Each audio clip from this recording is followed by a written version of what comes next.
Hakuna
na shangwe na vigelegele kwa Yesu. Cheza mziki wa Yesu. Ninapatia ngai wa kwao, ninapatia sasa. Ninapatia ngai wa kwao, ninapatia sasa. Ninapatia ngai wa kwao, ninapatia sasa. Ninapatia ngai wa kwao,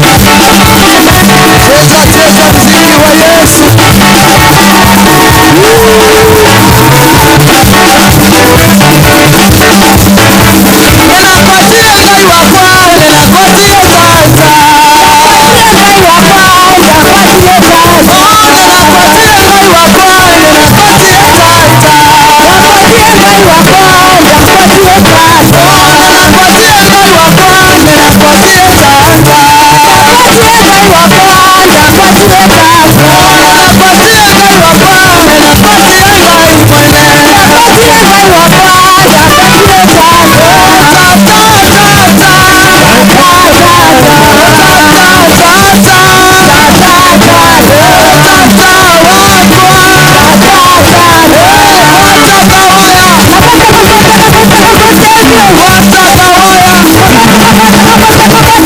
Ninapatia ngai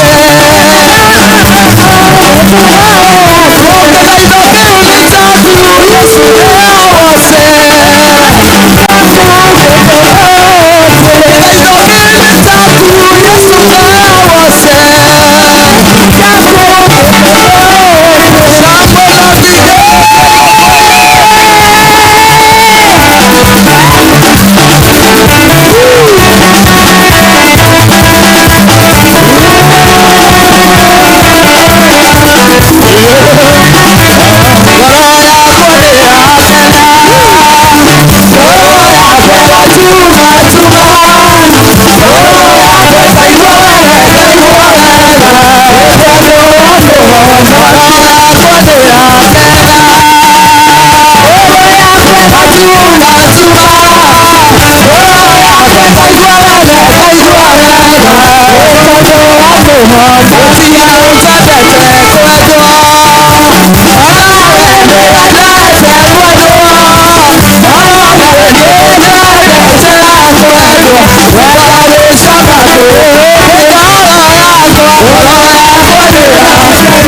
mwene.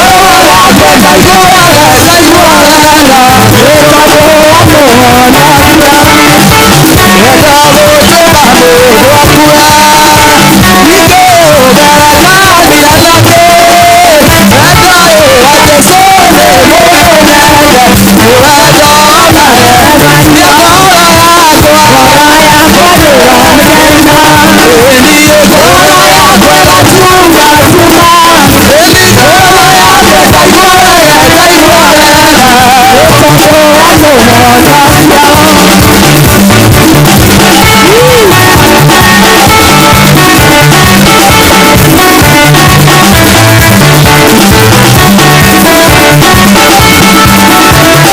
ninapatia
Cheza mziki wa Yesu jamani.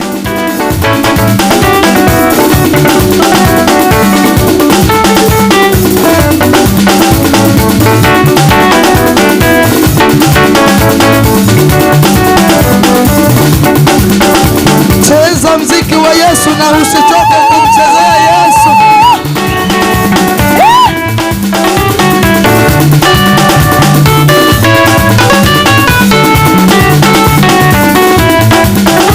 Makofi ya shangwe na vigelegele kwa Yesu. 1, 2, 3, 4, Jesus.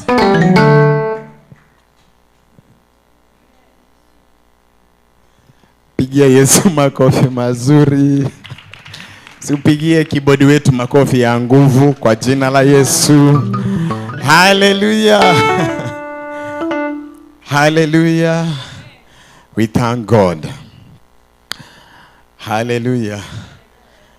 Hai, by the way, unajua kuna mapepo mengine inatorokanga tu kwa kusifu. Amen. Bwana asifiwe. Neema ikipatikana ya sifa, watu wanasifu. Ni vile ambavyo jamani hatujaigia Western. Leo mwingine ametufuria hadi break. Hallelujah. Lakini asante kwa Mungu. Simpigie leo makofi mazuri. Si amecheza hiyo kinanda vizuri. Amen. Tunashukuru Mungu wa mbinguni sana sana kwa sababu ya wakati huo. Nashukuru sana mtumishi wa Mungu. Sabitus, God bless you for powerful praise. Amen. Ndani ya mioyo yetu tuko tayari kusikia kutoka kwa Mungu. Si ni ukweli? Na kwa sababu tuko tayari kusikia kutoka kwa Mungu wa mbinguni, kwa nini tumesema ya kwamba tunatumia nafasi hii? Tunatumia nafasi hii. Tunatumia hii nafasi wakati ambapo tunakuja, unakuwa na muda wako mzuri sana wa kuzungumza na Mungu. Hallelujah. Wa kuzungumza na Mungu wa mbinguni. Hallelujah. Hallelujah. And that's why the Bible says that nilifurahi sana waliponiambia twende nyumbani mwa Bwana. Maana hapo ndani ya nyumba ya Bwana ndio kufunguliwa, ndio kuwekwa huru, na ndio hata kusonga hatua nyingine. Simama kwa miguu yako miwili. Ni vizuri tunapomleta mtumishi wa Bwana, everybody stand up. Simama mbele za Mungu wa mbinguni, maana kama ingelikuwa ni mtu ambaye ni wa siasa anapita, kila mtu angesimama, maana anataka kumuona. But today we thank God because tuko na mtumishi wa Bwana katika nyumba. Ako tayari kutuhudumia, ako tayari kuongea na wewe. Inua tu kinywa chako tu, fungua macho yako, funga macho yako tu, fungua macho yako tu ya kiroho, usikize kutoka kwa Bwana. Angalia uzuri wa Mungu kwa jina la Yesu. Fungua masikio yako ya rohoni, usikie kile Bwana anataka kuzungumza na wewe katika jina la Yesu. Fungua tu kinywa chako, mwambie Bwana, nena na moyo wangu.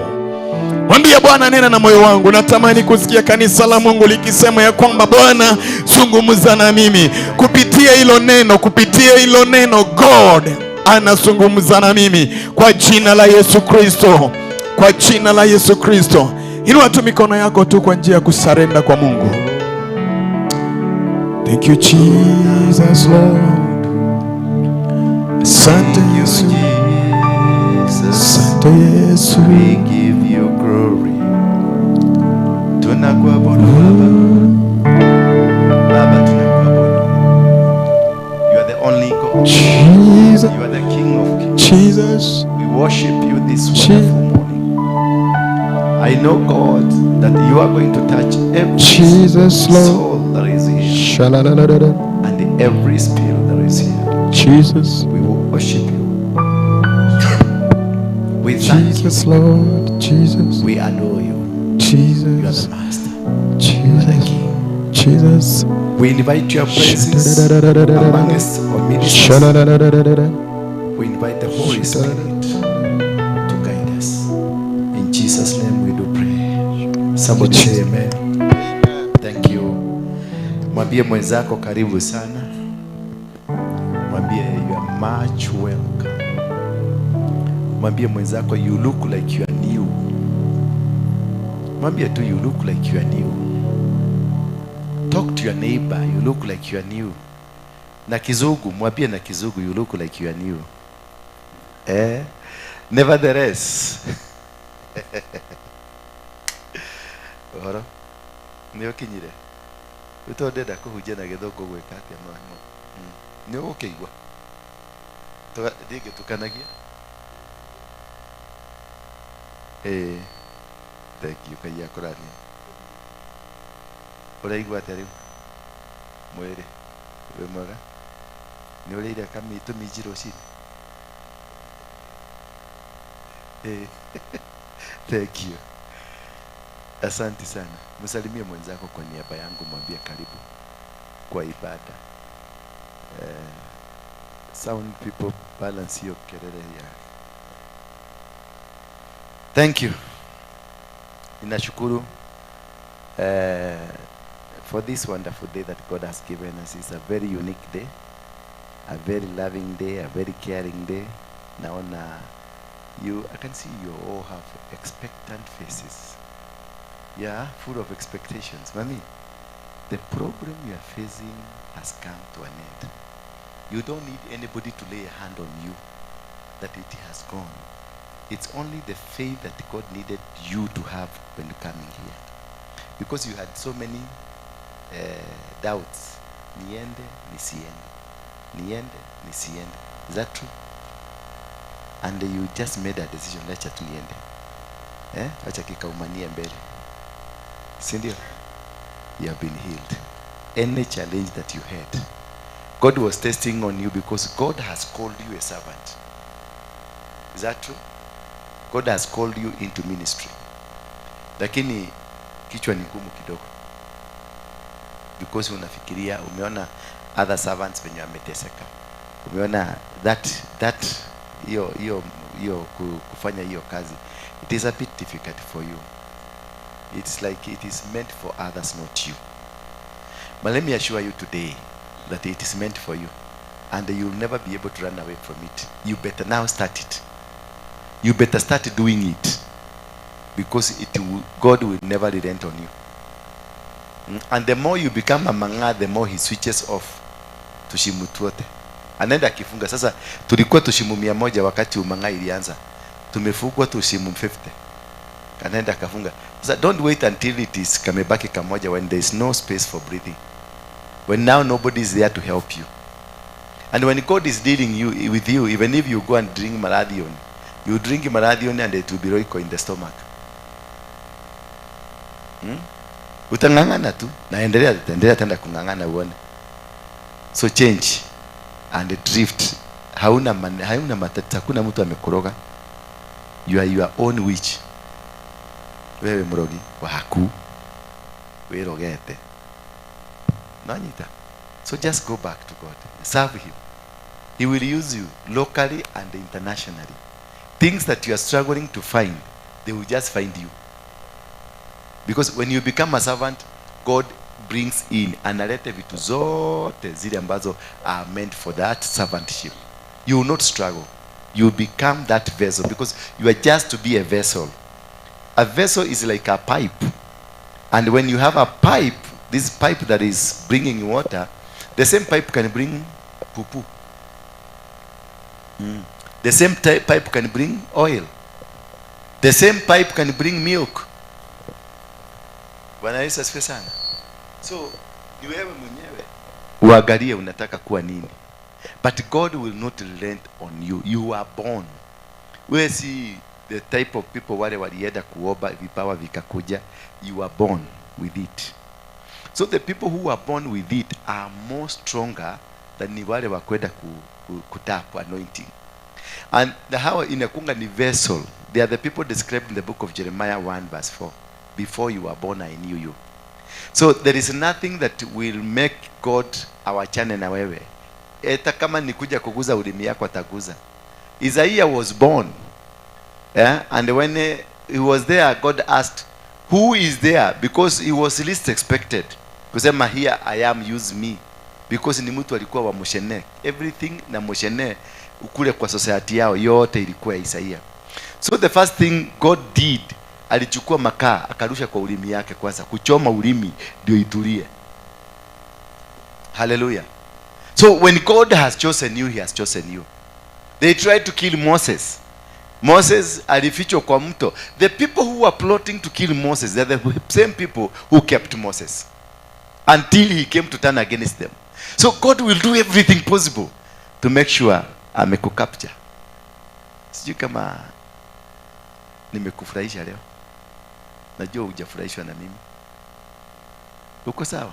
Wewe uko sawa lakini ndani haujafurahishwa because you never expected that.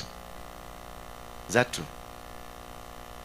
You expected some other good news that you are going to buy a car, that your work is going to start, biashara yako itasimama. Is that not what you expected from me? Hallelujah. Natangaza kubarikiwa. Sometimes God is so disappointing. And sometimes God looks like he doesn't like you. And sometimes you end up asking yourself, why did you God me? Ni kwa nini ulinileta kwa hii dunia? Nipatie hai kidogo. Ni kwa nini ulinileta kwa hii dunia? Because nothing is working. I've been trying this, I've gone to church. There are people here coming to church because they are bribing God. Hallelujah. Unataka tu kwa sababu uliambiwa ukirudi kanisani things will work. Utarudi kanisani and things will not work for the next 2 years.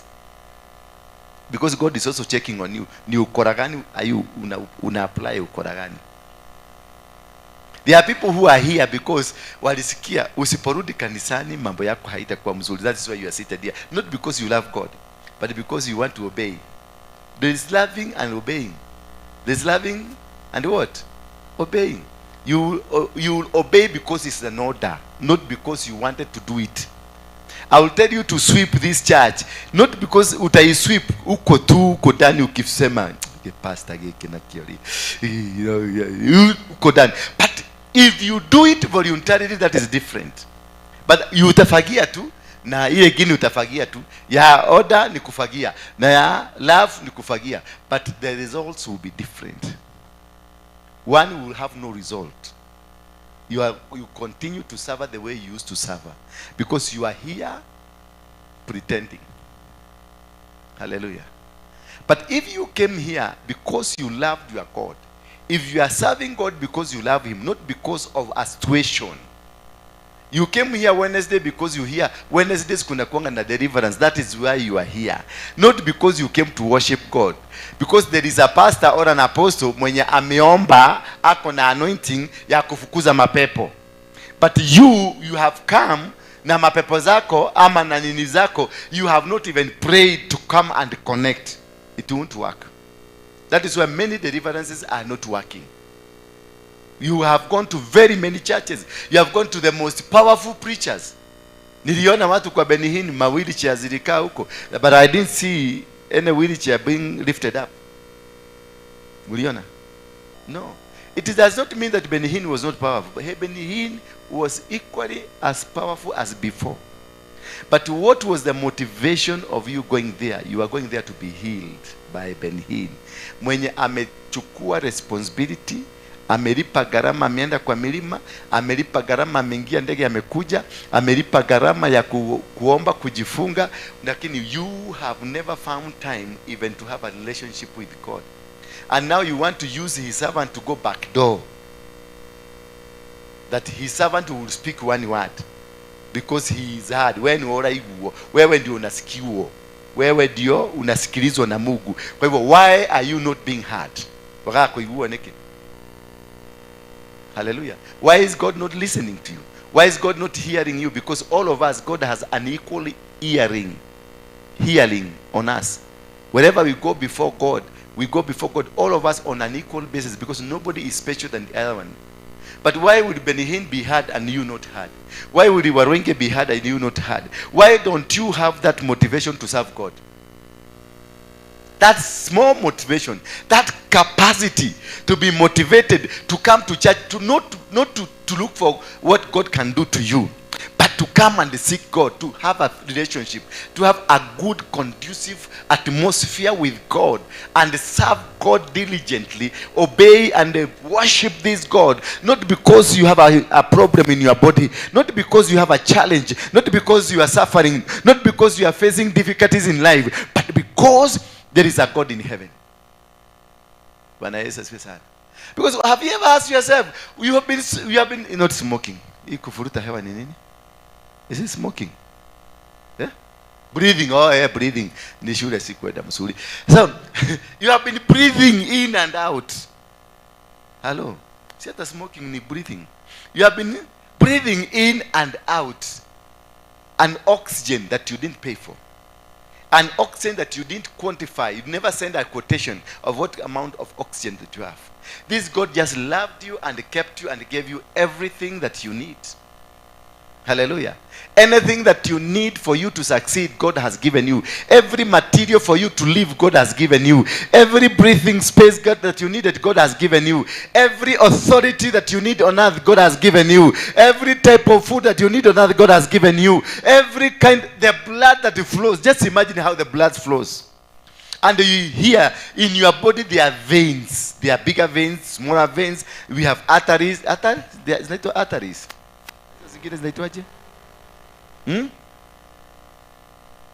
We have veins and arteries and the capillaries. Nilisoma. Uchengo changa kuniona kama kwenda shule. I went to school. I was passing through a school hivi naenda. So I went to school. Bwana Yesu asifiwe sana. Just can you imagine, how did God plan this? That akajua kuna left, kuna heart hapa, kuna damu inatoka hivi na kuna damu inaingia. Kuna ingine inatoka, alafu kuna arteries zinafungua, valves zinafungua na zingine zinafuga. Where was he seated when he was doing that? Where was he seated when he was building your kidney? Where was he seated when he was building your mahori? Where was he seated when he was building your head? And you see these people, these things are all coordinated. They are all working. And these things, you never applied for them. You never sought for God that, oh God, I want you to build me like this one. God just chose it and decided, I'm going to build you this way. And now he gives you that space to live on earth. And he calls himself, he just justifies everything by saying, let's make man in our own likeness. In the likeness of God we are made. Therefore, he has even taken that responsibility himself. He has taken that responsibility that he want to carry your face, that he want to donate his face, and they say you look like God. And wherever you go, this one looks like God, this one looks like God, this one looks like God. He has surrendered his rights. Every right he have, that all hii kichwa kidogo na hii kichwa kubwa zote zinafanana za Mungu. And he is not complaining. Hata kwa mchawi, yule mchawi unaona anaroga usiku, yule anaitirana, bado he is looking like God. That wewe mama wa masegenyo na juko na nini, bado you are looking like God. Wewe mtu ambaye ni msherati, bado you are looking like God. Wewe ambaye ni muuaji, bado you are looking like God. Wewe ambaye you are hater, you are still looking like God, and God is still able. Na anachukulia tu hivyo na anasema, this man is looking like me, this woman is looking like me. So look at that God. How merciful, how caring is he, that he has compromised everything in him that he gives you. He even found that this is not enough. He brought his son, his only son, and he gave this son for your salvation. And you are still there. Can you imagine how this God is, and how he's able to fight for you, how he's able to defend for you? It's only that we don't understand that we should not be coming to church because of that miracle you want. You should not be coming to church because you are sick. You should not be coming to church because matatizo, milango yote imefungika. You should be coming to church because God is God. We don't pray to God because of what he's giving us. We pray to God because of what? Because he's God. Just that is enough. Because he's God. Just worship this God because he's God. Because, well, let me tell you one thing. There is this woman, this man, that was every morning nagging God. I want a shoe, Father, I want a shoe. Father, I want a shoe. I want a... Mpaka unakuta anaambia Mungu anataka kiatu ya safari boot ama moccasin. Bwana Yesu asifiwe sana. Then one day God decided to make this man to shut his mouth. Sema shutting your mouth. Because God knows how to shut your mouth. And he's capable to shut your mouth for the next 5 years. And you will be there. And he will let you suffer. He will let you be mocked. He will let you, everybody speak about you. You who was being spoken in a different way. Now they are speaking to you about you on a different way. Bwana Yesu asifiwe sana. Hallelujah. Imagine this man ambaye alikuwa naomba kiatu. Mungu alimwambia, now I want to take you to town. Niende ukanunue kiatu. Now the man was happy. He thanks God. He said, God, thank you, God, for hearing my prayer. And then God passed him through a street. Maybe it's Kenyatta Avenue, Moi Avenue, Tomboy Avenue. And in the entire street, ilikuwa watu hawana miguu. Mwingine miguu imekatikia huko, mwingine miguu imekatikia huko, mwingine imekatikia huko. Yani wamekaa huko, hawana mpaka mikono. Then he passes them through hivi. Naye Mungu anamuuliza, how do you see about this? How would you pray about these people? Then he told God, God, please, I don't want that shoe. Saidia how? Because he found he's full. He found he's complete. Kumbe kulikuwa na watu wengine who needed God more than you need God. Hallelujah. So there are people, there are other needs that need God more than you need him. But here, you are joking. You are moving around that you can come to the church on Wednesday because you need to be delivered. You need somebody to come and pray because that pastor anasecure. He has anointing. Akikuguza tu unapona. Yes, the anointing is there. But why do you misuse the anointing? Why can't you sustain the anointing? Why can't you make a good relationship with God? That when you come here, the anointing I'm carrying and the anointing you are carrying can come together and they build an empire for God. And they build a powerful force that God will use on earth. That God will use this in when Abraham had a good relationship with God, God told Abraham, give me your son, the only son, the one that you have. Hallelujah. He was given that. And God tested Abraham because always God called Abraham my friend because they had a relationship. Every time, remember, Abraham, when he was spoken to God, by God at kwao nyumbani, God told him, rise up now. Go to a place where I want you to go. And that is where you are going to be blessed. Abraham had a wife. Hello? Abraham had what? A wife. Abraham had goats. Abraham had camels. Abraham had donkeys, had cows, had everything. And now you are my wife, and then now I come and tell you, what will be the first question?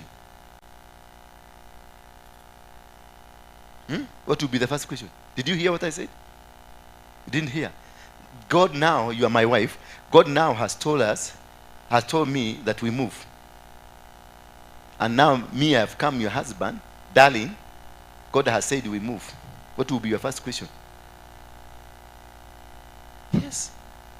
That's the biggest question. And a wife will ask, go. Then I will tell you, I don't know. God has told me that we pack and go. The next question, she will go to the bedroom to kneel down and seek God that he heals the husband because the husband is sick. Hallelujah. That is outright. Is that what you do? Because we have everything here. And the God that has spoken to you did not say where you are going. Did not tell us that you are going to Muranga or Kiambu or Bungoma. He has just told you, prepare and now go tell your wife and go take all your cows and everything. Now I'm taking you. Where? There is a place I'm taking you where I'm going to bless you. Then you go to a wife, a stubborn wife from Nyeri or a stubborn wife from Bungoma, and they come and then you tell them, now you are telling that stubborn wife that you are moving to where? Who said? God said. Where were you with him?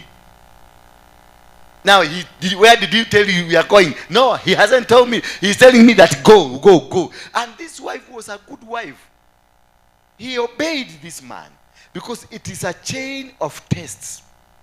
As God was testing Abraham, Abraham's wife was also being tested on their loyalty towards the husband because they are going to be blessed. And if they are going to be blessed, God will want to see, will this woman be able to be a good caretaker of the blessing that I'm going to bless this man with? That is why all of us, many of us are single. Because we failed in our previous tests from God. That you are given this man, and this man is carrying a huge blessing. Now you think that you are going to come to this man and start controlling the blessings of this man without being tested by God. God is looking at this man, the holder of the blessing, but who will be the caretaker of the blessings? So the carrier of the blessings is Abraham, but Sarah was to be the motivator, the carrier, the pusher of the blessings of God. So as much as Abraham is being tested, the wife was also being tested. So when you find that you are being tested, there's huge challenges in your marriage, and there's a prophetic word from a particular minister of God about your husband. He was prophesied that you are going to have a car, you are going to be rich, you are going to have a huge church, you are going to have a big following. This is a huge test, not for the husband alone, but also for the wife. Because this huge following, where will they come from? They will come from people. People will come to this man of God because this man of God is carrying a solution. Therefore, many people will come. But who will be able to handle these people if they come to this man? A Sarah must be there.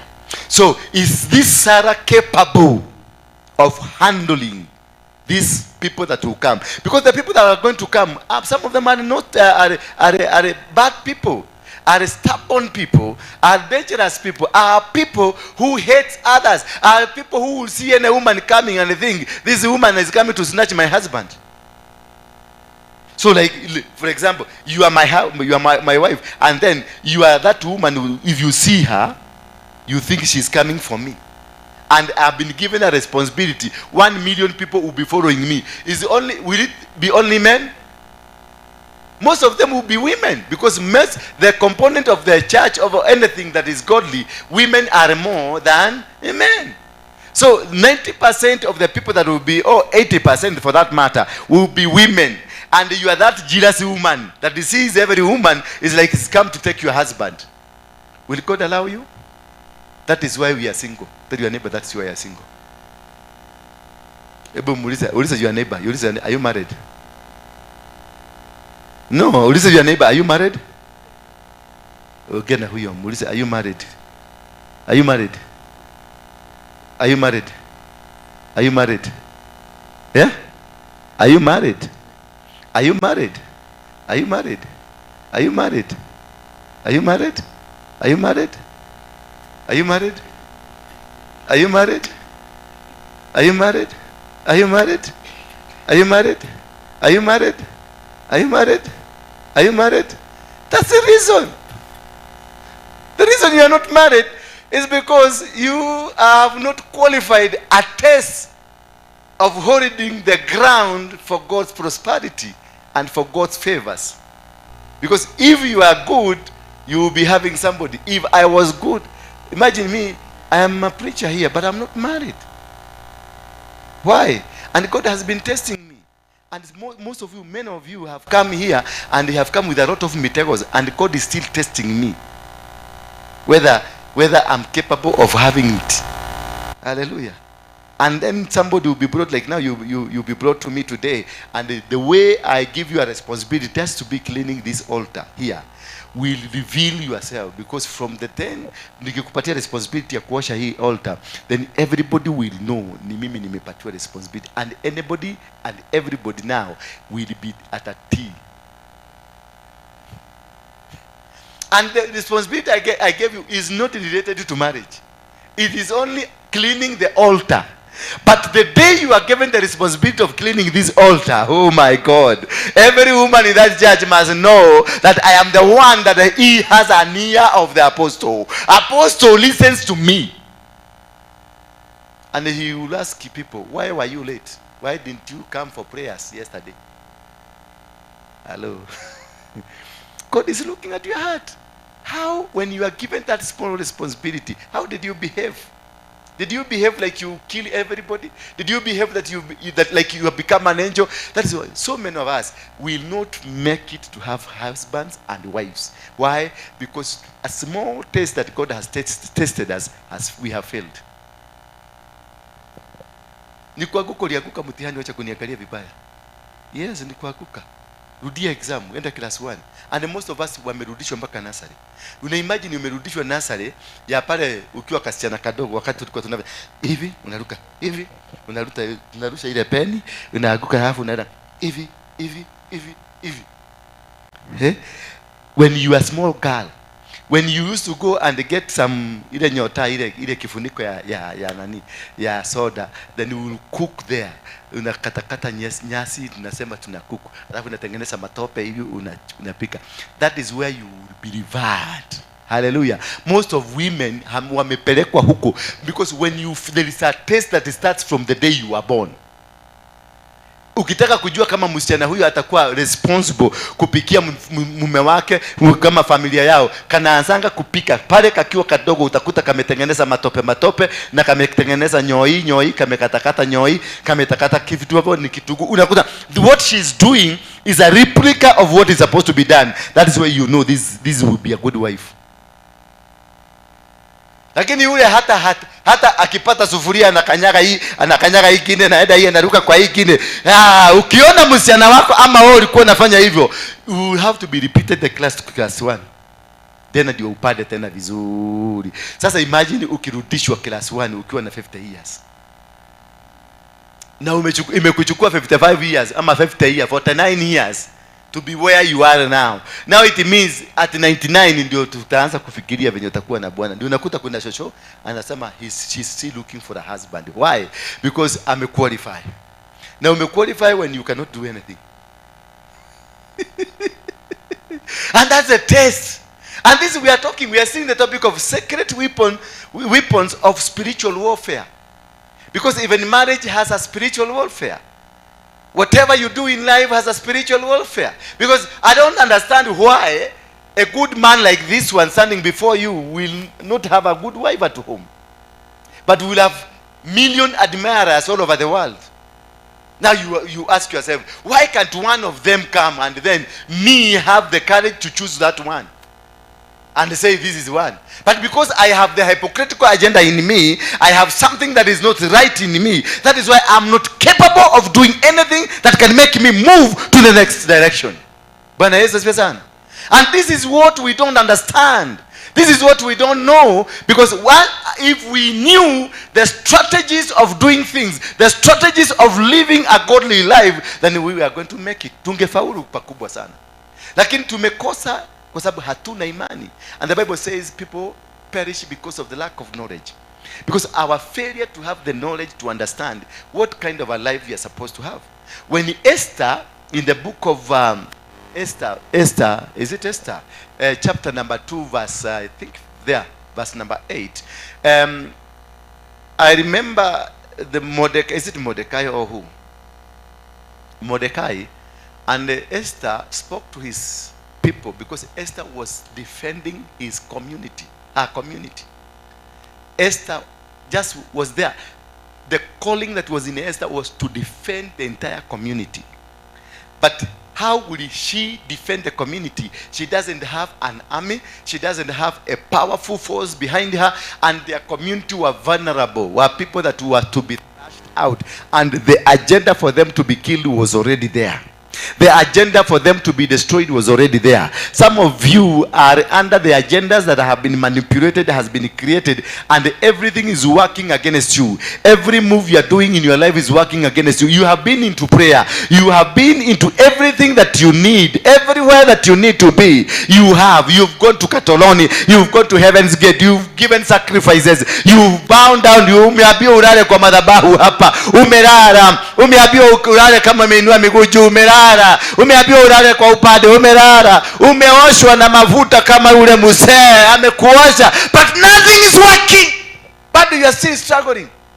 Why? Because you have not made a decision.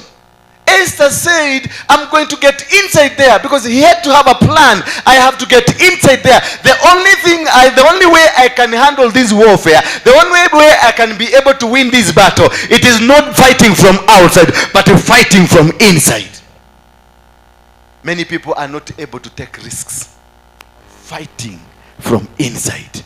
We fight our battles from outside because that is what we want to do. That is what. So it was when the king command and decree were heard, and when many young women were gathered at Shuhan, the citadel, under the custody of Haggai, that Esther also was taken to the king's palace into the care of Haggai, the custodian of women.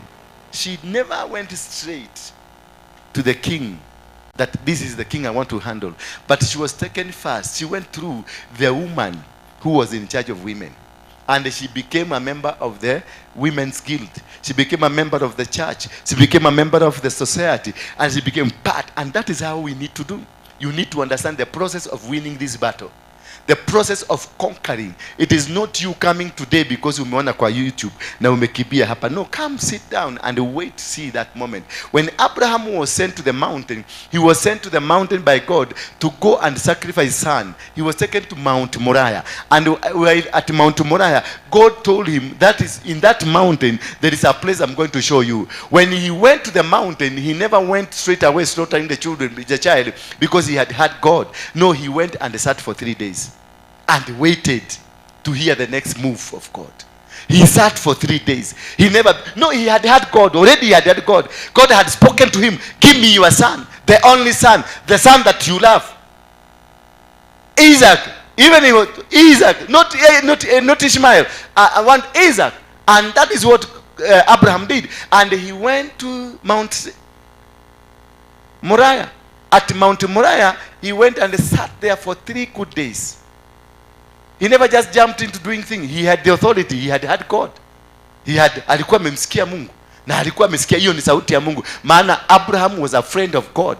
But despite being a friend of God, he had to go and sit down and wait for the next instruction. Saa hizi wacha Mungu ateremke hapa saa hii. Mimi Mungu Jehova yako. Na mimi si wanyonyi. Nimesema nitakubariki. Sorry. Kai. Daho kinyaga. Pole. Yasema nitakubariki. Just that voice. The whole of Nairobi will know. Nitaiguira mugambo. Nilisikia sauti. It was very clear. Crystal clear. Paka watu hawatakula kwa hoteli. Because the sound was crystal clear. Na kutoka hapo hakuna mtu. Na kutoka hapo you become a prophet outright. Kutoka hapo you become an apostle outright. Kutoka hapo you become an angel. You become something new automatically because of one voice. How many voices had Abraham had before there? How many voices? He had so many voices. Gideon had a voice. He spoke to God. He listened to God and spoke to God. But wakati aliambiwa now take a move, he told God lazima akaweka hiyo kachadarua, akaweka hapo kangozi, akaambia Mungu lazima ikuwe na maji. Mungu akakuja the following day akaiweka maji. Jamaa akakuja akachukua mpaka akaifinya hivi ikatoa maji ndo msima. Then the same guy that has had God has seen what God can do. He came again. God, no. Now I want this ground to be wet and not this one, for me to believe it is you. Then God did the same. But again, the same man went back and told God, I want this. He changed goals every time because he wanted to be very sure. But what if it was you?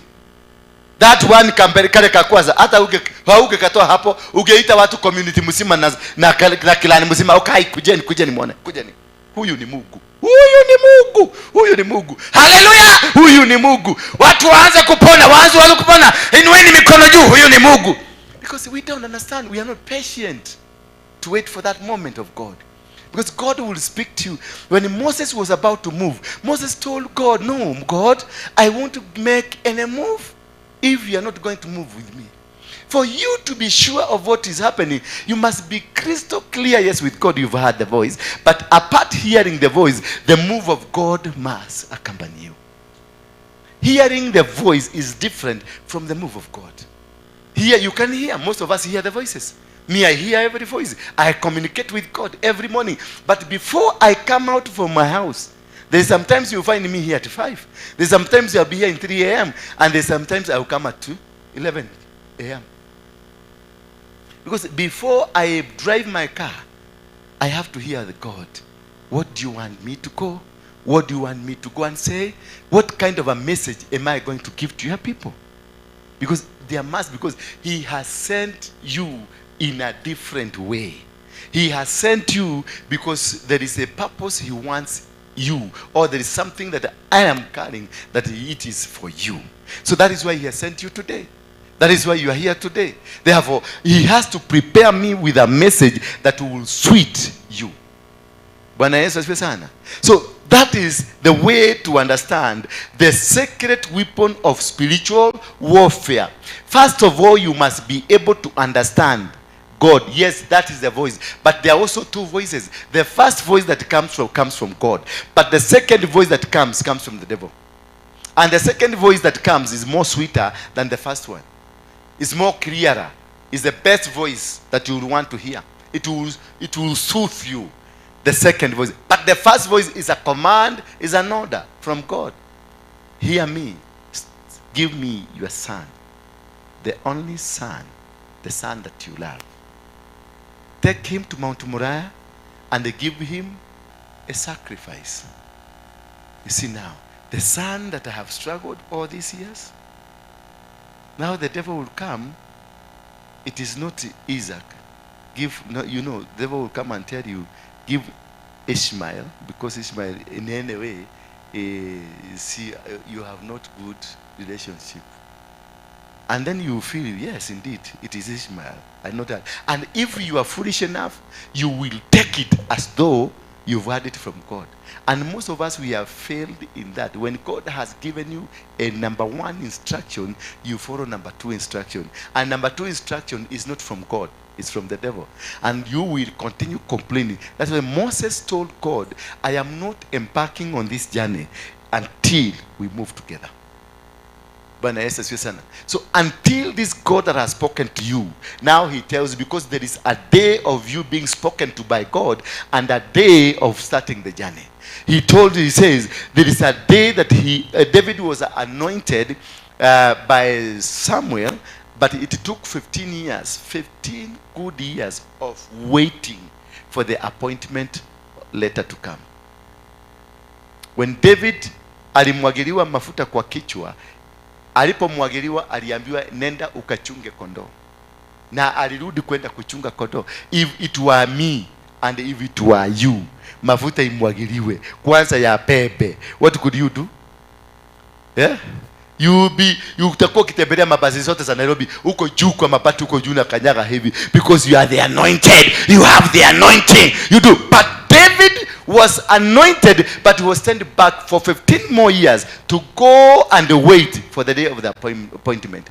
Being anointed does not mean you have been appointed. Carrying the anointing does not qualify you to be called an appointed. An appointment comes with a letter. Hallelujah. Anointing comes with the oil. You are now set apart to be prepared for the appointment. Hallelujah. But most of us, we don't find that. We don't wait for that. And that's why we have found ourselves in so many battles. Why? Because you choose to appoint yourself before you are appointed. Because the appointment that comes with a letter. And the letter comes with the terms. Hallelujah. So, you have appointed yourself. What are the terms? What are the conditions? Who will be paying you salaries? How will you be paid? From which office are you going to pay? You have appointed yourself. You have given yourself. Umejiskuma na umeenda kwa ofisi. There is no office for that matter. Hakuna ofisi. Haijatengenezwa. Maana wakati wako wa kuingia ofisi bado haujafika. Na wewe umeruka, umeingia ndani ya ofisi. Ofisi ya nani? You be sitting on the corridor disturbing people. I want to see the HR. I want to see the MD. I want to see this. Yes, I was anointed. Yes, you were anointed. But the MD does not have. Hana, si hata ofisi. Hana signal. Hajaambiwa kuna mtu ambaye amemwagiliwa mafuta, because even him ako under instruction. So he has to wait for another letter that we have appointed so and so. And this so and so will be reporting at work this date. Now umereport, hakuna ofisi, there is no desk, there is no letter, there is no terms and conditions. What will happen to you? The corridor will be there. Kuna watu wa kusafisha corridor. Will you unaambiwa inua miguu juu? No, the soldier will be sent, come and remove that stranger.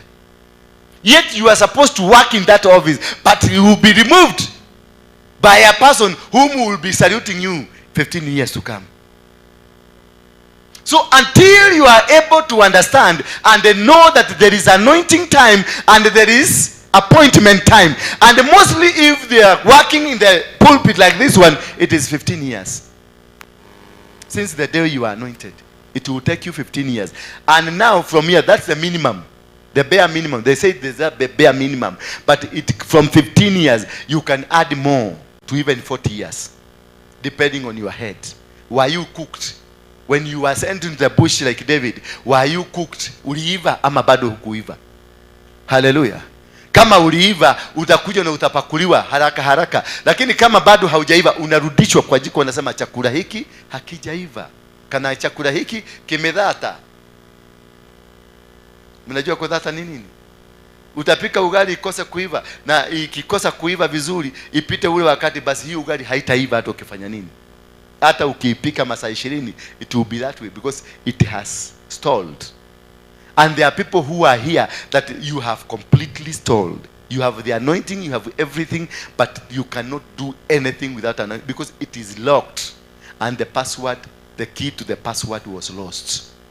So you will have to stay there. You have to stay. Only what will happen to you, you will become a stubborn, a person who is kila wakati kuna vita. Na ukitaka kujua hao watu, they are in the church and they keep fighting everybody because they are just stubborn people. They don't have a direction. They don't have anywhere. They don't know what they are doing. They don't know where they are now. They don't know where they will be tomorrow. They don't know where because they are directionless. At work they are there. There are people wanavuruganga kila mtu. Wanakuja ameandikwa siku 3 peke yake, lakini siku ya 4 mtajua mtu, kuna mtu aliingia hapa amevuruga kila mtu, amekokadisha kila mtu. Yeye kwa mpaka kwa director, yeye anaingia tu ni kama ni kwake, na anaenda anapatia na mshahara ya watu wamekuta hapo wamekaa 10 years. Kwa familia unachukua mke, bibi unaoa tu bibi. Anakuja anakukosanisha na brother yako mlizaliwa. The brother you used to walk together. The sister that you are so in love with. Baka mama yako ulikuwa unampenda na baba yako unampenda, lakini unakuja anaanza kukwambia mama yako ni mchawi na unaamini. Brother yako ndio anakoroga. Unaona ile kasi yako iliharibika. God has revealed to me, ni brother yako ule mkubwa. Hata hiyo gari anaendesha hiyo Prado, unaona hiyo Prado? Mimi Mungu ananiambia, "Oh, haseketele bosa ya la. Rikata, that car was yours. Ilitoka biguni kiwa yako. Waliiba nyota yako." Walirikana tunagodia kama kwa tanyamu yathi. Naona brother yako anaendaka na una imagine. Na brother yako hajasoma venye umesoma. Na una imagine unaona kweli it must be true. Kube. Yani my brother can do this to me. Kube ni kamama tu kamekuja ama ni kibaba tu kimekuja kwa maisha yako. Ane kina kuharibia kila kitu na kina change the whole system of your life. And you are never the same again. Unakuta na kuambia mwanamke amekukuta na wanawake, mnakaaga na wanawake wengine, mnafanya kazi na kwa sababu in business you need every person. In business you have a company. Kasekretari kayo utaandika pale. Utaandika kasekretari akajui kuvaa. That is part of PR. Utaandika sekretari hata kama hajui kuvaa, umwambie utakuwa ukivaa hivi, utakuwa ukikaa hivi. Unamrebesha na unamwambia hapa kidogo panabadilisha kwa rangi, hapa kidogo panatengeneza kwa. Yani mtu anakuwa presentable. Kwa maana the kind of clients wanakuja wanataka kukutana na mtu presentable. Na mtu anajua kuwa wale wako huko ni beautiful kumuliko. Hiyo ofisi hakutakalika tena. Wote watafukuzwa. Why? Because huyu mama mwenye amekuja kwa sababu aliona kiendesha Range Rover, aliona unaishi kunyumba yako ni ruda, lakini hajui these beautiful girls that are here ndio wamesababisha hii Range Rover ikuje. Hallelujah. Hawa wasichana unaona hivyo. Kuna wakati hako kasichana hakakujua kunyoa hizi. Hapana, kalijua kunyoa hizi kakiingia kwa kompyuta. Maana kalitumia kompyuta yako ya mbele ndio kaliona. Kakaona watu wananyoaga hivi, kakaona mtu anavaaga hivi na hivi na hivi na makucha inatengenezwa, ingine inakaa hivi, ingine inakaa hivi. Mpaka kakisimama kanakaa vizuri. Na wewe ni mama mwenye hauna maendeleo. Wewe unakaaga tu ni kama umeweka maiti kwa mdomo. Hauna kitu unaelewa, lakini ukija unakuona watu wamekaa mzuri. Kamsichana kamekaa mzuri na kafukuza. Unasema this is a prostitute. Holy Ghost fire. Holy Ghost fire. Yeah, unafukuta watoto wenyewe wakisema Holy Ghost fire. Holy Ghost fire. When you sack people that has made that husband, the handsome man that you have seen was made by this fire. Hallelujah. Hao ndio waliongea na yule client alikuja. Na yule client akasema, "Oh, I can do business." Because si kwa sababu ya kimwanaume. Kwa sababu sisi wanaume tunakuaga na tuna hii kitumbo yangu. Veja tumekaa. Tunakuaga huko kule hata hatujui kuongea. Ndio maana tunaweka kasichana kazuri pale kaongea on my behalf. Kama ni biashara unalete, ukiangalia huyu msichana unaziwa kweli, biashara inaingia. Na kuja ninapata 45 million zinaingia. Ninanunua gari because ya huyo msichana. wewe nimekuoa tu umekuja kwa sababu nilikubeba na Range Rover nikakupeleka kwa guruda. Ukasema oh God I tap this batanda dala I tap this riketere mosayanda yana. Sasa una tap nini na ujui kule ilitoka? Bwana Yesu asifiwe sana. Unafukuza kale kasiana, unafukuza ule mwingine, unasikia HR manager ni amenunuliwa na kampuni gari Mercedes C-Class,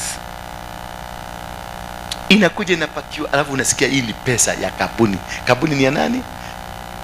Ni ya bwana yangu. Bwana yangu ananunulia maraya gari kotigihoteke rima shakata fire, Holy Ghost fire, Holy Ghost fire, Holy Ghost fire. And if you are not clever enough, unafukuza huyo msichana. Holy Ghost fire inaenda kwa HR, Holy Ghost fire inaenda kwa wengine. The next 2 years the company goes down. Sasa hapo ndio unaanza kuzunguka every church. My husband was rich. Apostle, mimi nakwambia hivi, unaniona, usinione venye nimehunyoka. Hapana, mimi tulikuwa tunaishi Ruda, nyumba yangu ikabebwa na auctioneer.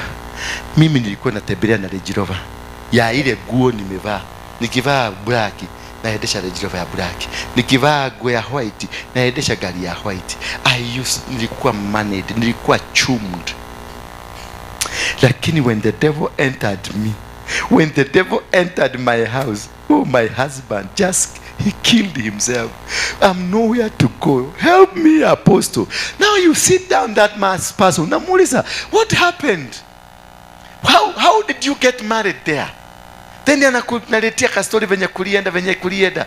Na anakwambia I suspect huyo HR. Anamuuliza, how HR yalitoka aje huko, aliendaje? No, that was a ghost. Huyo alikuwa shetani. She was driving my husband's car. Ulimkuta ama alikukuta? I found her there. So they were working with the husband, yes. And there was another sister there working with the husband, yes. And another one. He was surrounded by about 10 prostitutes. Sasa unajua shetani ni nani? You are talking now to the devil.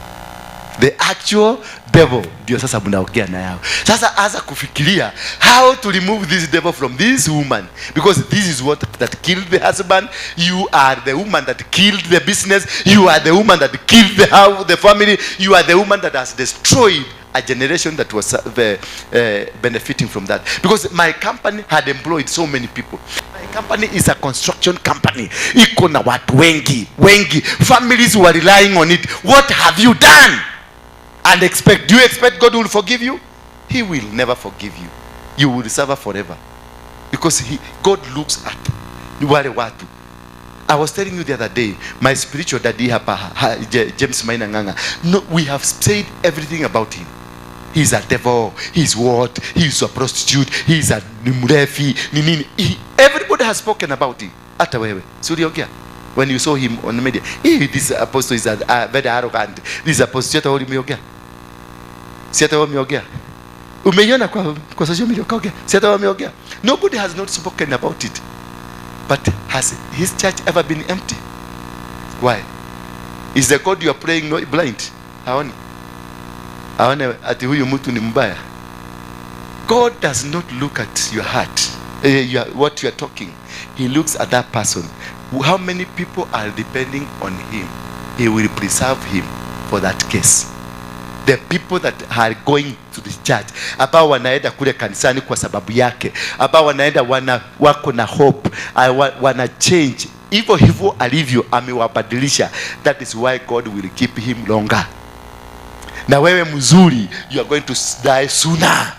Because wewe unataka kuwale wengi wakufe, wewe ubaki. Kwa hivyo atakumaliza wewe, usiambukize mwingine ugonjwa. That's how God works. Those are secret weapons that you must understand of spiritual warfare. Those are things, small things, but have costed you. Small thing that have destroyed your family, that have destroyed your business, that have destroyed your life. You should have found it. Like now here in church, yes, I am here. Yeah, but there a person who will come today, not akuja tu ameokoka hapa kanisani na nimempatia kazi ya kufanya kazi hapa. Then she will come be all over everybody here and nobody will be breathing. And then she will be coming, God has revealed to me, man of God, we need to pray. Then if I am stupid enough, I will hold your hands and pray with you. Father, we must shake it. Father, before we pray, before we start talking, we have a covenant together.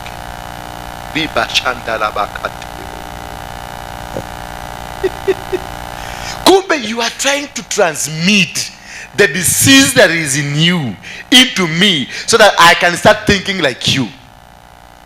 And that is why sometimes you find your pastor is arrogant. He's not arrogant. We understand these things, and we understand why you have come, and you understand your next move. Because the first question I'll ask you, and before you came here, which church were you? You will tell me I was in. Before you came to Neno, which church were you? I was in the PCA. Before you got into PCA, which church were you? I was a winner chapel. Before you were a winner, what were you? I was a soul harvester. Before you were a soul harvester, what were you? I was what? A diviner. I was a Mocolino. Before a Mocolino, where were you? I was a Reggio Maria. Now you know this is a big snake wearing the body of a human being. That is the only way to be able to detect and know what kind of people are around you. And when you know these are snakes, for example, let me use you. You all of them. You pretended to be with me, but you are all snakes. Here God will show me, because when I started this journey, I told God, I am not going to walk until you start walking with me.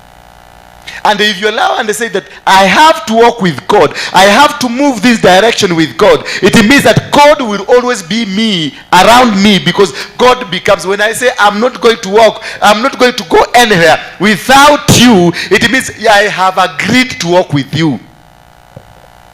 Hallelujah. And if God has agreed to walk with me, he has agreed to walk with me as who? As enemy or a friend? He has to walk with me as a friend. So my friend will be telling me that's a snake. Be careful. So when you come here, you think that you come here, everybody.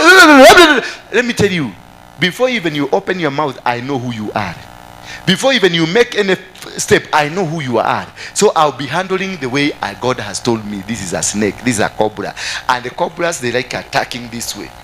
Then I see somebody else. God will tell me this is a puff adder. The puff adder, there is. So I'll keep your distance. There is a green mamba. So God will tell me this is a green mamba. So I'll avoid everywhere there is green. When I see you, I get out of the green land, because you can hide there and beat me. And that is what we do. That is how we survive, because I have a friend that is working with me. I have a friend that is telling me, this is so and so. This is a chameleon. There are people who are chameleons. 1 minute is red, another minute is green, another minute is yellow, another minute is... And these are good people in the church. They are the best people you can ever have in the church, because they have every information that you need. They are good in prayers, but they are very dangerous, because they will... Atawacha kama ameharibu hapa, anaenda anakaa pale, anakuchugulia ukihagaika. Because akiwa hapa ako white, na ulikuwa umemwona akiwa green. Sasa anakuangalia venye unahangaika, ako na solution, anakuja. Man of God. Praise God, man of God. My heart has been crying. I can see how these people are mistreating you. I can see how these people don't value your anointing. I can see this. Oh my God. Baka unaona you have got an intercessor. Wache sasa anasema we need to raise a group of intercessors.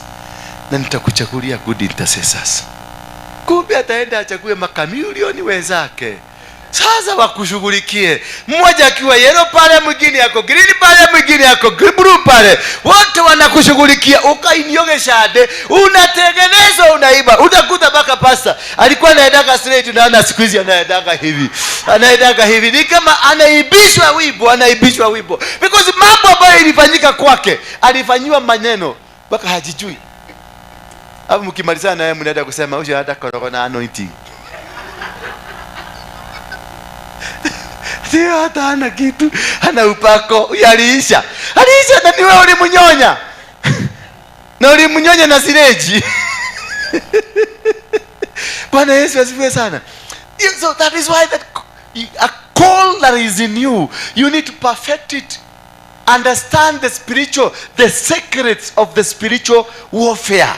Because you don't expect, here in church I'm not expecting huyu akuje na magumi, wewe tukuje. No, I'm expecting to see a snake in her, a cobra, a puff adder, a green mamba, a chameleon, a cockroach, a mosquito, whatever it is, they are here. A mosquito, there is the way they will come and bite you and disappear, bite you, disappear until the morning. Ukiamuka asubuhi unakuta kule kwa net, unakuta kama mosquito kamefura, hata kameshindwa kufurahi. Ni kwa nini? Kamekunyonya. Bwana Yesu asifiwe sana. Kamekunyonya mpaka umenyonyeka, na unashuhudia kusema, hii maneno inaweza kuwa kutoka wapi? Wapi? Na ni hiyo bibi ulioa wapi? Na ni hiyo kimwanaume uko nacho, ulienda ukaiba mwanaume wa wenyewe, na wewe ukaambia ni uko mbona, ukawa chukua bibi ya Mkamba, ni uko mbona, na ni uko mbona, utaniona na utajua wewe unachukua. Kuna mama mwingine rafiki yangu alifanya harusi,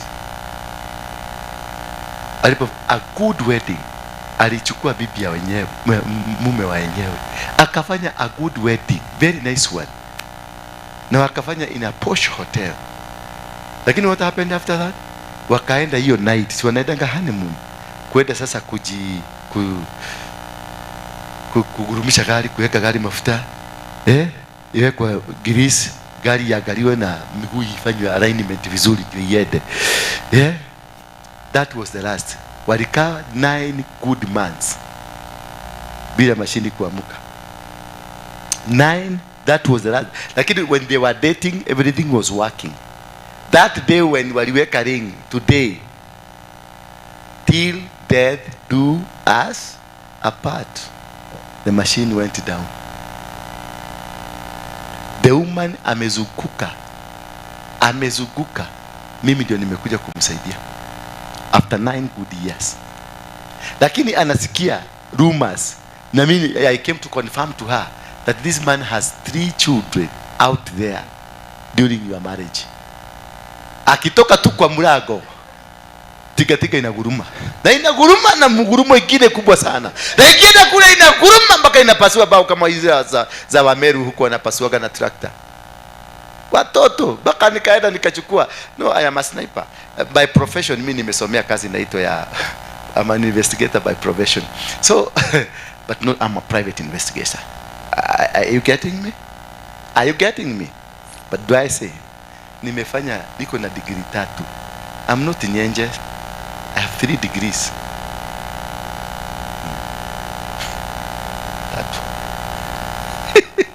I'm doing my masters now. By the end of the year, I'll be completing my masters. Don't ask me which masters. I'm doing my masters. So, let me tell you one thing. So, Mama, this I did. Now I'm going to give you services, investigative services. I went and get the photos of the children. And the man entering the house, the man, he has even built the house. He's a prominent office, it's a prominent government person by then. Then the man is chummed, has money. So the man even built a house for that other concubine. And they have 3 children. Now I went and they brought all the documents and everything, and the certificates, the birth certificates, and I brought them. This is the birth certificates. Can't you look? Ukiangalia watoto, sura, copyright ya baba. Kamwambia, is this your husband? Can you see your husband here? Yes. Hawa watoto naona kama ni miaka gapi? Huyu anaonekana ni kama miaka 3, huyu ni miaka 4, na huyu ni miaka kama 7. True. Walikuwa 2, 3, 6. And it is that period of marriage. That period of marriage. But hapa haijawahi waka. Wamejaribu K-gas, wamejaribu mtugia LG what? Pro-gas, wamejaribu K-gas, pro-gas, yote mpaka ya Caltex hakuna, haitoi. Wamejaribu kila kitu. Akiingia nyumbani anakuwaga na sukari, akitoka nje hakuna sukari. Bwana Yesu asifiwe sana. Mpaka when I came in and we prayed and we destroyed that altar, Wakati tulivuja hiyo altar, mzee alikuwa ng'ambo, alikuja straight home, akaambia kuingia kwa nyumba, akiexpect as usual the computer will stop. Computer refused to stop. Computer continued to be there until they went to bed. Do you know the woman was crying that night? Because it has like been a celebration. Hallelujah. Because it has been a long time. You know, a long time I have not seen you. Hallelujah. And things worked. Hallelujah. But this happened long time ago. It's a sacred weapon that was put in place that nobody was able to know. They were not even able to detect. And this is what that is happening to many of us. That the challenges that is around us, this challenge that is around us because somebody somewhere or something somewhere has been happening, or something went wrong somewhere, but you are just seated here waiting for that moment, and you have been moving from one church to another church, not wanting to know exactly what the problem. Where did I make this mistake? Because you have gone to 5 churches. What made you move to all those churches? Why were you moving from one church to another church? What was there so important? Why were you involved in that movement? What cost you that now uko kwa Ndura na umekuja na unasema hapa ndio nimeona Mungu wako? Na the previous church you were kwa Manyuru bado ulisema hivyo, huko ndio Mungu wako. Na the previous church ulikuwa kwa Ng'ang'a bado ulishika microphone ukasema huko ndio Mungu alikuwa. And the previous church ulikuwa bado huko kulikuwa na Mungu. Why is your God a nomad? Hello? Why is your God a Masai? That he is keep moving from one place in search of what? In search of grass for the pasture for the cow. Because that's a Masai God who I can't want to have with kwa maisha yangu. Because I don't see why you fail to see God in kwa Ndura, uende kwa Manyuru ukose Mungu, uende kwa Mwiru ukose Mungu. You are wrong. Kuna kitu mbaya na wewe. Why? Because there is no way that you are not able to settle. If you find yourself, you are not able to settle anywhere for the purposes of listening to the word of God. Because if you are able to sit down, settle down, and wait, listen to the word of God is only thing that can set you free, not the miracles. Bwana Yesu asifiwe sana. I will touch you, yes, but by the time you go out there, the demons will be back because you are not prepared. It's only the demons who are scared of me here in this church, because in this church is surrounded by the fire. So once I touch you, the demons will go, but they'll go wait for you outside there because you are still their friends. Hallelujah. That is where you are not healed. That is where you are not changed. Because you are still part of them. You do not come here to seek for God. You don't come here to sit and listen to what God can do to your life. But you came here because of that one miracle. Because you have money, you think you can give your sadaka here, and your sadaka you will buy you the miracle that you want. Now, once the fear, because the demons will fear me, the demons will fear this house. Once you come here from here, you enter here, all down there, we have lit a huge fire in this house. So demons will not accompany you here. They will be waiting for you out there. They are seated there eating kebab. Zinakungojea ukimalizana, ukifika huko, they will tell you tuende nyumbani. Ukifika nyumbani, kama ni zile demons za kulala na wewe, zinakuambia hata ukiwa kwa matatu bado zinakuambia tuendelee tu. Si umeenda kutuuza hapa kwa matatu. Sasa unakuta huko kwa matatu tu, unaona watu unaotikisa kichwa hivi because of the pain they are inflicting on you. People are thinking ni music you enjoy, but not, these things are doing you. Bwana Yesu asifiwe sana. Why? And you have just come from the church. Until now say, kuna mama mwingine aliniambia ninaitaka kanisa, nikitoka kanisa ndio zinalala na mimi kabisa. Kwa sababu ulienda kwa kanisa zilibaki pale nje. Zikakuja. Wewe ukakuja. Unajua bado shughulikiwa. Hata nikikuwekelea mkono, nitakuwekelea mkono utaanguka hapa. Lakini ukiteremka, because you never came here to seek that word of God. You never came here to seek that God. You came here to seek the miracle. And the miracle will not give you God. Hello? The miracle will not give you God. God will give you the miracle. Bwana Yesu asifiwe sana. Don't go for miracles. Go for God. And once you go for God, the miracles will follow. Because the Bible says, seek ye the kingdom. First of all, seek the kingdom and its righteousness. Once you seek the kingdom and its righteousness. What's the kingdom? The kingdom is the authority of heaven. The kingdom is God himself. The kingdom is the teachings of heaven. The kingdom is the power and authority of heaven. Once you seek the power, the authority, once you seek the government of heaven, then you have sought yourself into the privileges of that government.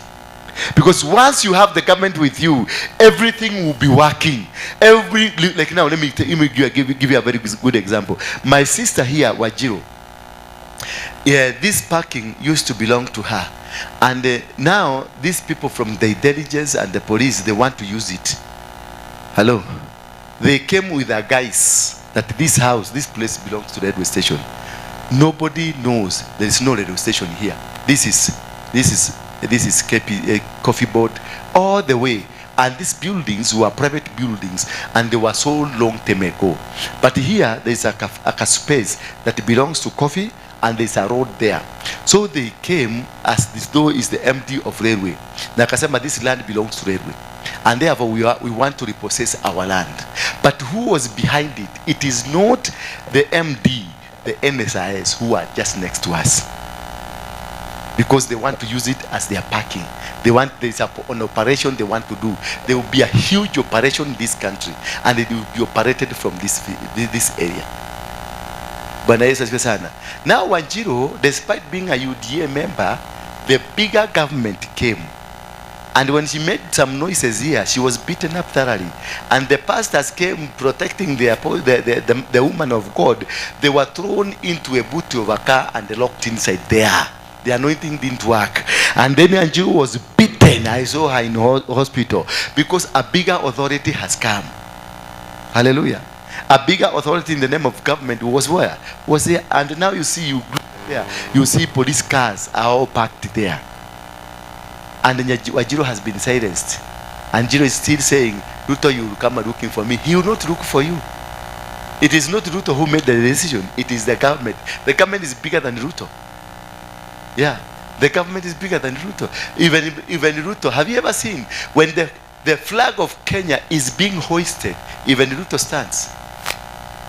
If Ruto was driving a car and then a firimbi, that is 6 p.m., he will stop his car. Him as a president, he will stop his car and get out of the car and stand up. Attention. Wait for the flag to be lowered or to be lifted up. Because who is superior? Is it the president or the flag? The flag is superior than the president. The flag is an altar. Bwana Yesu sana. Because it is calling the nation. This is what identifies you as a Kenyan. The flag. Wherever you go, you put it here or you put it wherever, they will know you where you come from. That's, you have a passport that has a flag of Kenya, the shield. You have everything that has a flag, and whatever you do with it, it controls your life. So the president is not over the flag. The president is just a worker.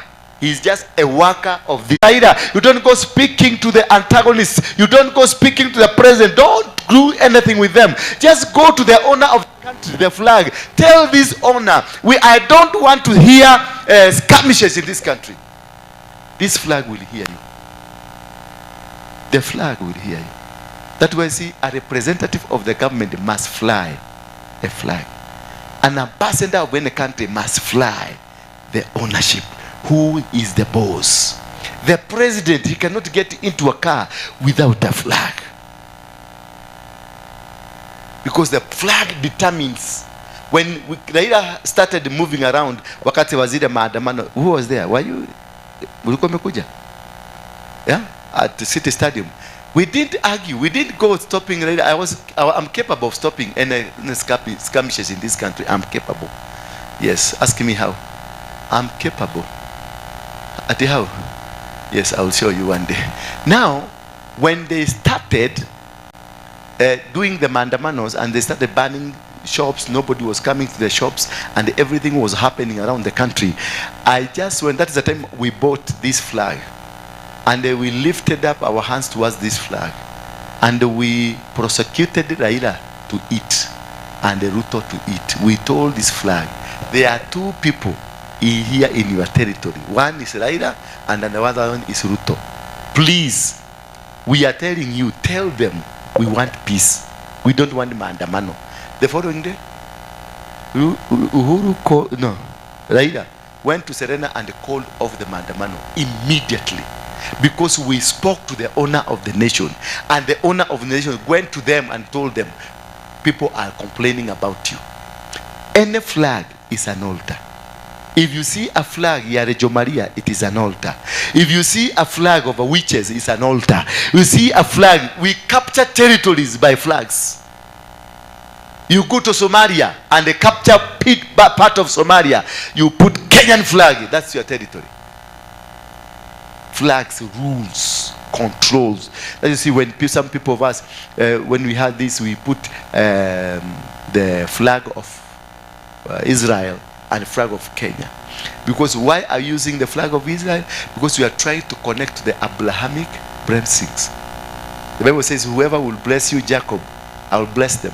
Whoever will fight you, I will fight them. So what you are doing when you are putting a flag of Israel, we are putting Jacob, Israel, on board, so that when Israel is being blessed, I can also be blessed. That's why so many people are fighting to support Israel. They are killing the Palestinians, but you are not caring. But if Americans who are killed by the Israel or somebody else, will be all shouting all over and saying there is human right violation. But when it is Palestine being killed by Israel, it is godly, it's biblical. It is the power of the flag. Bwana Yesu asifiwe sana. So, tell your neighbor, I'm not built to break. Yes, when you understand the secrets of the spiritual warfare, you know that one thing, I am not built to break. I'm not breaking. Nobody can break you. The moment you know the secret of spiritual warfare, then you know yourself that nobody can be able to touch you. Nobody can be able to fight you, because you understand yourself. The moment you understand every secret, you will be able to stand and prevail over any situation, over anything that's around you. You will conquer any challenge that comes before you. You will win. And that is what Esther knew. And Esther understood all this secret. He went right into and captured the king.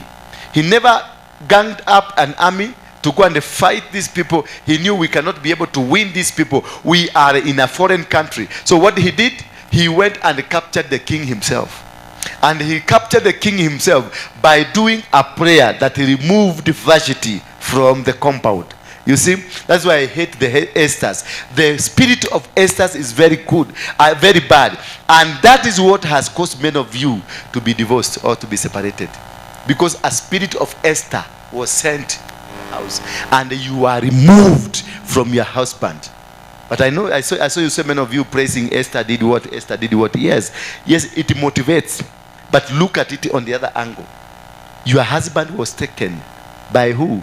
By that spirit of this woman went and prayed, and your husband ran away from you. That's what we call the spirit of Esther. It removes from you. And the virginity was removed. Imagine, for refusing, just the virginity was removed. Because of what? For refusing to dance with the king. Only that. The thing that she normally used to do. That was normal. That was normal.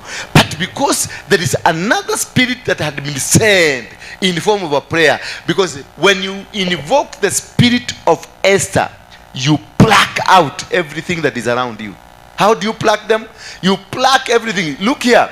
Esther prayed, and he told the Mordecai and the rest of the team, what you're going to do is this. We are going to enter into a fasting, a dry fast, where every animal, every bird, and everything around us must be involved.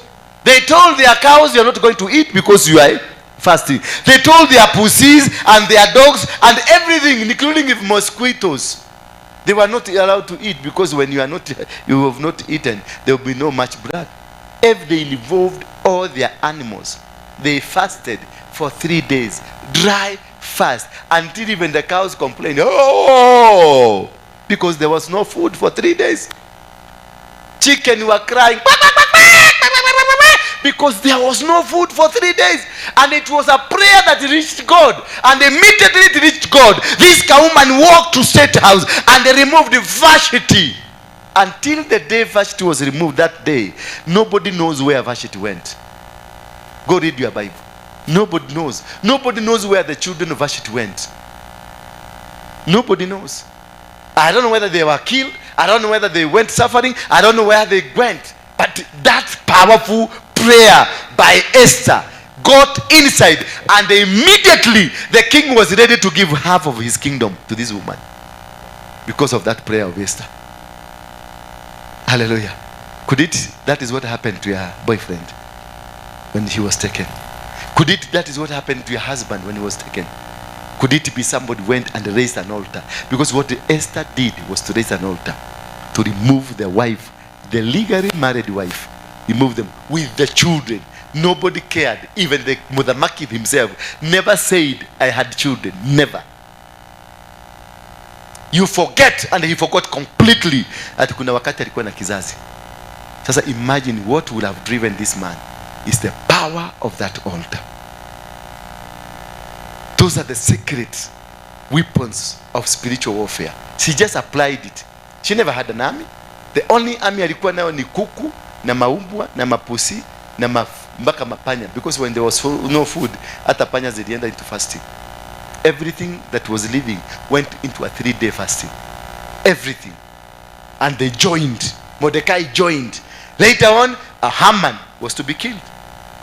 And you know how Haman was strong. Because an altar was lifted up.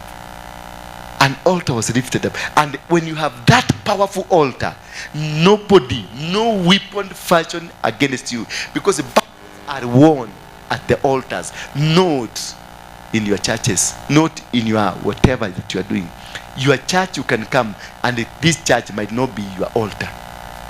You can be coming to church and this church has never accepted you. This altar must accept you because you have joined it. You have subscribed to it. You have become part of this altar. You have engaged yourself. But if you move to this church, go to another church, you will never enjoy the fruits of that church. Because this altar, when we raised this altar, we invited men and women of God. And there is a language we spoke to. We said, we told it. This is what will be happening.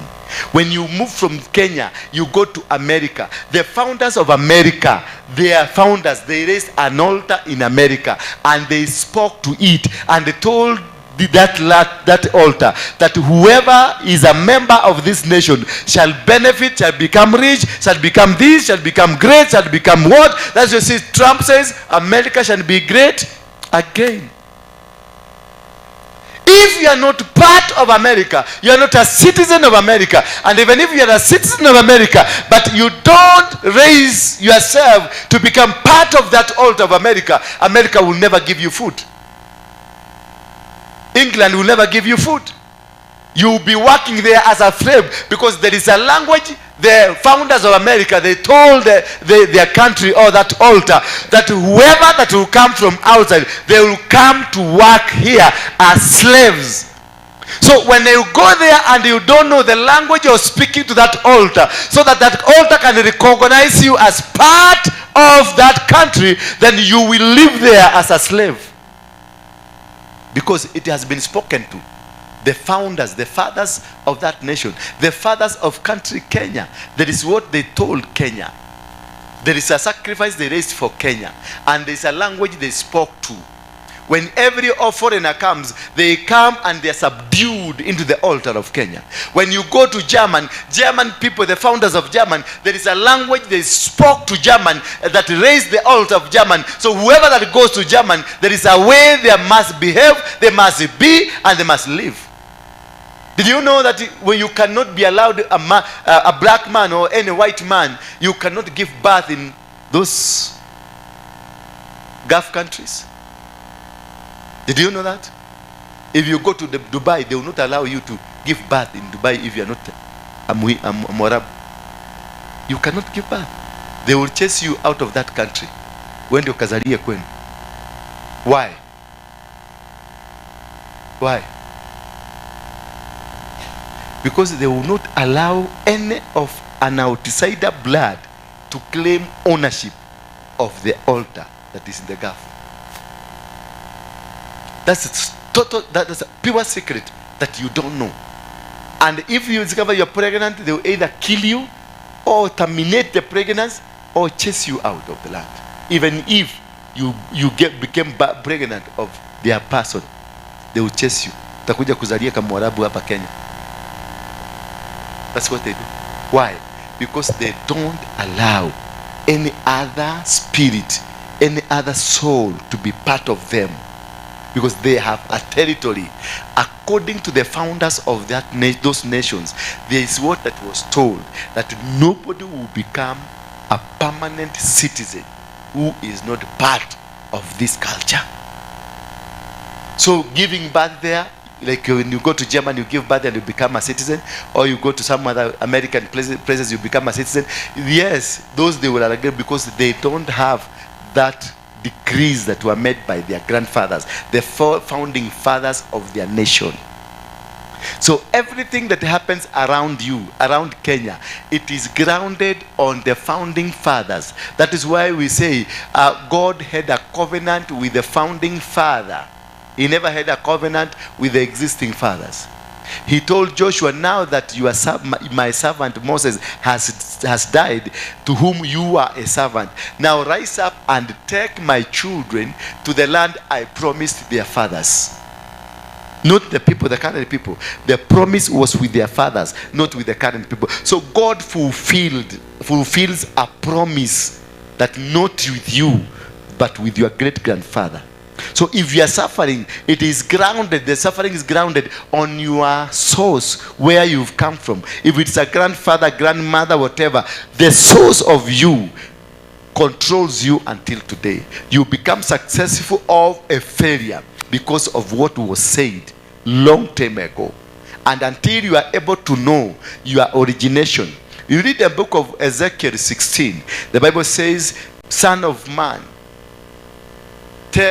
go tell Jerusalem her detestable things that they have committed.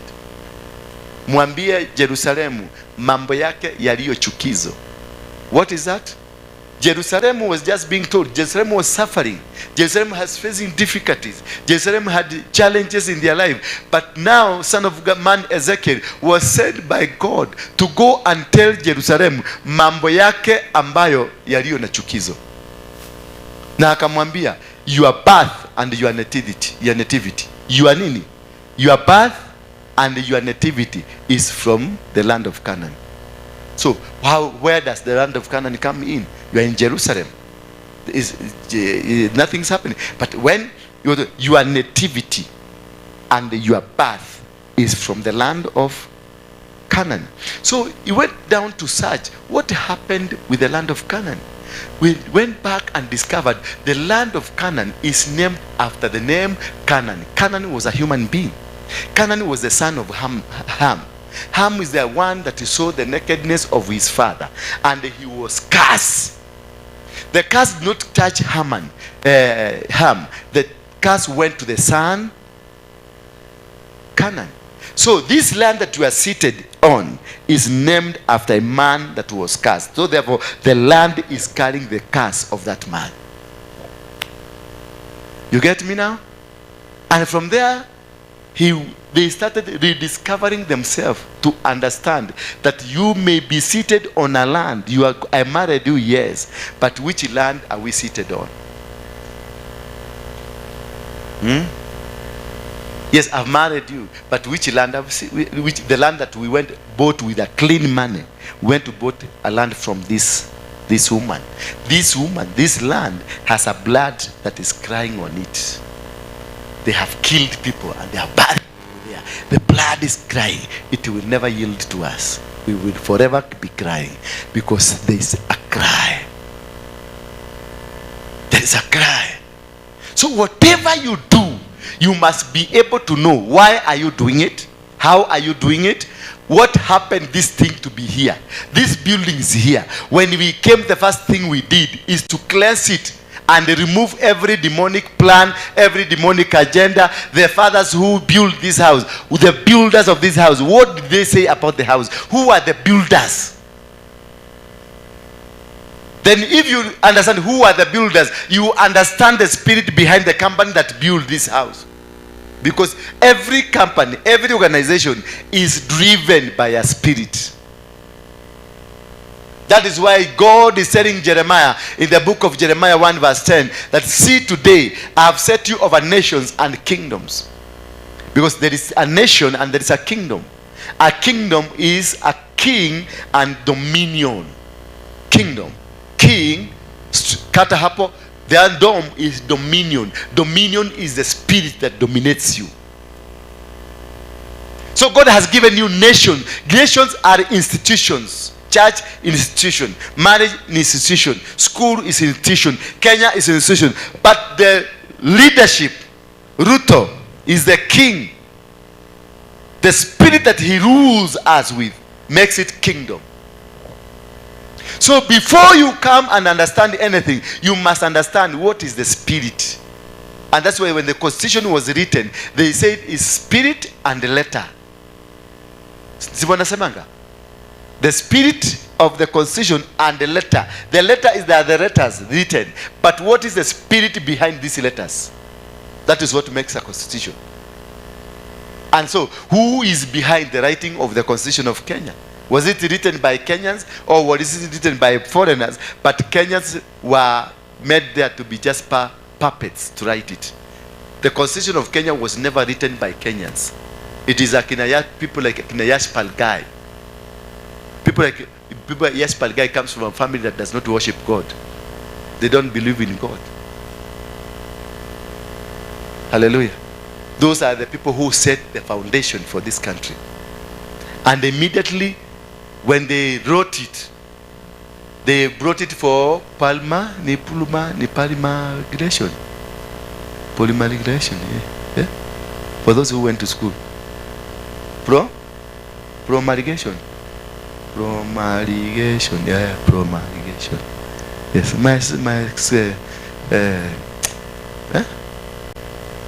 hata ujui andiguo twitiagira